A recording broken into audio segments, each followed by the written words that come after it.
From the University of La Verne, this is Foothill Community News.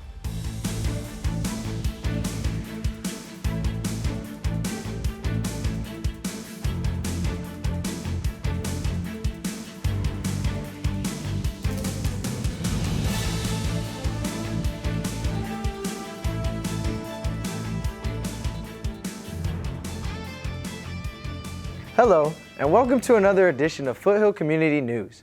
I'm Matthew Gutierrez Dalrymple. The election is over and votes are now being tabulated. Millions of Americans took part in one of the most contentious presidential elections.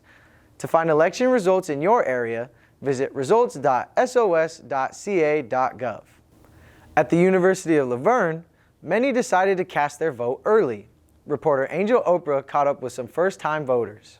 From first-time voters to experienced citizens, people in our community wasted no time in hitting the polls early to cast their ballots. At the Centro Cristiano de la Fe Voting Center in Pomona, voters like Lizard M hoped that this year's election would be better than the last time. I just hope things are done right and everything is done legit.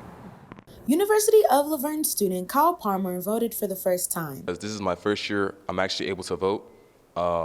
My second reason is I feel like this country needs change, and with the right choice, we can have a change. Young people like Kyle can make a big difference in the election. There are 41 million Gen Zers, people between the ages of 18 to 27, who are eligible to vote. And some issues driving them to the polls are things like education, funding, equality, and representation.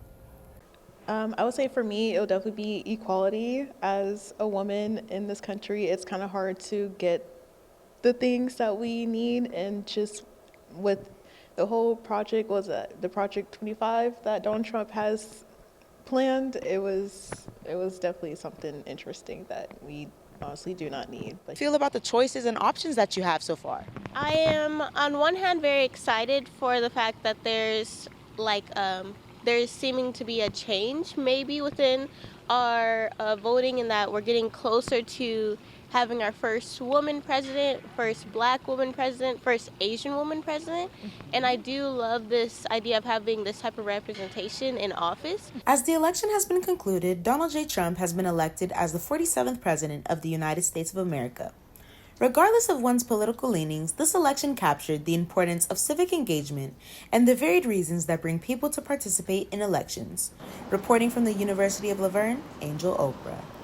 The Los Angeles Dodgers made history clinching the World Series title away from the New York Yankees. But the win came after some sad news. Former Dodgers pitcher and broadcaster Fernando Valenzuela passed away just a few days short of the playoffs. He played with the Dodgers from 1979 to 1990 and was known as El Toro. Valenzuela's humble beginnings as a Mexican immigrant to becoming a Major League Baseball star made him a symbol of pride and honor among Mexicans. His success spurred what is known now as Fernando Mania. I talked with fans to find out how they were feeling. Fernando fever is at an all-time high as the city of Los Angeles mourns the passing of Hall of Fame pitcher Fernando Valenzuela. The Latino lefty is being celebrated with an ofrenda outside of Dodger Stadium and a mural on the side of the apartment complex just off the 101 freeway in the heart of Boyle Heights. Well, Fernando means a lot to me and my family. I mean, me personally, I never watched him play, but my dad's a huge fan. And, I remember one time we went to the Dodgers game, and it was Fernando night, and so that's where I got this jersey, actually. It was one of the best nights that I've had. Valenzuela passed away on October 22nd, just one day after painter Robert Vargas started his mural of Valenzuela called Fernando Mania Forever, and 3 days before the start of the World Series with the Dodgers battling the New York Yankees. It was devastating to hear, one of my heroes and someone who has meant so much to the culture pass away. Valenzuela's sudden passing struck the hearts of thousands of fans, including Vargas. The mural and the intention of the mural was always about representation and unity, bringing people together. So, the mural, obviously, with this passing, takes on an even greater significance. And, it's an opportunity also for the fan base to come out and participate now in a different way. Valenzuela's death at the beginning of the World Series may have brought sadness, but fans also say it ignited the players' determination to win. but I feel like it's a motivation, morale rally to win for him in his honor, and he's watching on Golden Streets. It started with the shooting in Diamond Bar that later ended with the standoff in Laverne. Now, police are looking for answers to what led to a heated argument that left one man dead. Romaldo Sanchez has more. The deadly shooting occurred on October 28th when police say 26-year-old Nicholas Moody from Adelanto was shot and killed after an argument with another man at a park and ride lot in Diamond Bar. The incident happened around 6 in the morning, and police believe the men knew each other. Officials say both the victim and the suspect were parked next to one another here at this park and ride. Then a verbal altercation broke out that eventually led up to the shooting. The CHP says that after being shot, Moody tried fleeing the scene, but unfortunately didn't make it too far from the park and ride. He lost control and crashed on an overpass above the 57 freeway. A woman who was inside the car was not injured. Later that day, police surrounded a home on the 2600 block of 2nd Street in Laverne, where 42-year-old Thomas Hall of Laverne, allegedly tied to the shooting, was barricaded inside. Police say they had to negotiate with the suspect for several hours until he was eventually arrested. The standoff ended after about 8 hours with police, though it's unknown how he surrendered. It's also unclear what role he had in the shooting. The family of the victim has set up a GoFundMe account to help raise funds and put Moody to rest in Alabama, his home state, where his mother also rests. In Diamond Bar, Romaldo Sanchez for Foothill Community News. The cause of the shooting is still under investigation. According to court documents, Hall is facing felony charges. Coming up, how did you celebrate Halloween? I visited one of the largest pumpkin patches in our community. Plus, a local dance company is tapping their feet while learning their roots. Those stories coming up.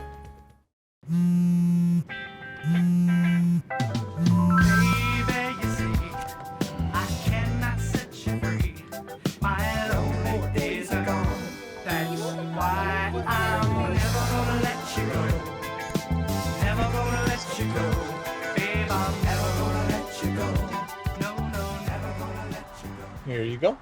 Thank you. Thank you.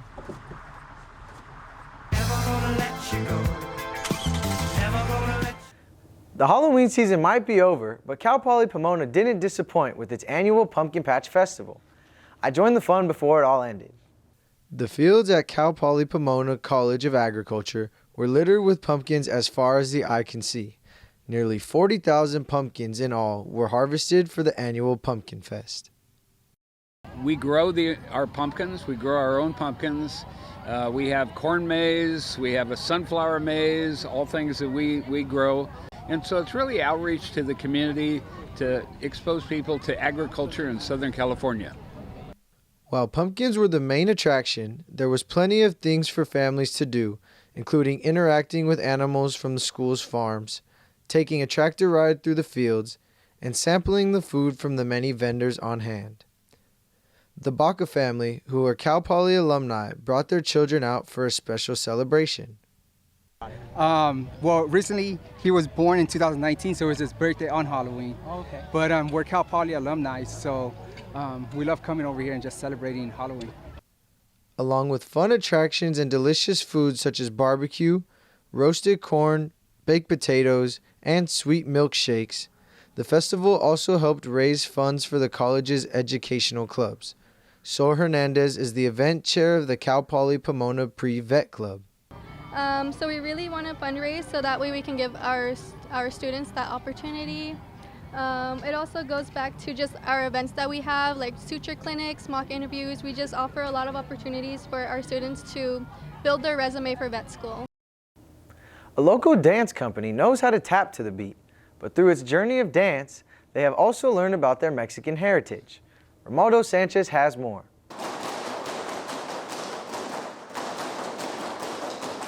Nearly every day, dancers of all levels and ages put on their dancing shoes and rehearse at Tradicion Dance Company studios in Pomona. Here, dancers are not just learning and polishing their folklorico dance steps, but also connecting with their Mexican heritage. Jacob Lomeli has been dancing with the company for 2 years. He's learning traditional Mexican folk dance and even styles that date back thousands of years. Just recently in our summer performance, we actually did a couple of Maya pieces. So It was a lot of fun dancing a style even older than almost everything. Manny Vizcarra runs the program and says that with his group, they're breaking barriers together, something that would not be typically seen years back. Focus on celebrating traditions from Mexico and all through dance. And so we celebrate Dia de los Muertos, we celebrate Navidades, we do summer concerts, which is carnivals and fiestas from different places in Mexico. The company has been rehearsing for an upcoming performance at a Dia de los Muertos festival. Every step has a meaning, and so does every dance. Rocio Escalante watches her daughter Mia from the sidelines. For our family, for our kids, which are the new generation, to learn about our culture, because since we're so far away from our home, we want to make sure that they know as much as they can from where we came from. Maisel Vizcarra is one of the company's dance instructors. I feel like folklorico in general is very underrepresented, and I think it's very important for even little tiny tots as well as older adults to appreciate that community. Like, folklorico community is so beautiful. You know, we're such a small community that I feel like everybody has to support each other. Well, the day has finally come, and Tradición Dance Company will be taking the stage at the Downey Theater during the city's annual Dia de los Muertos event. The seats quickly start to fill up at the theater. The dancers are ready to perform.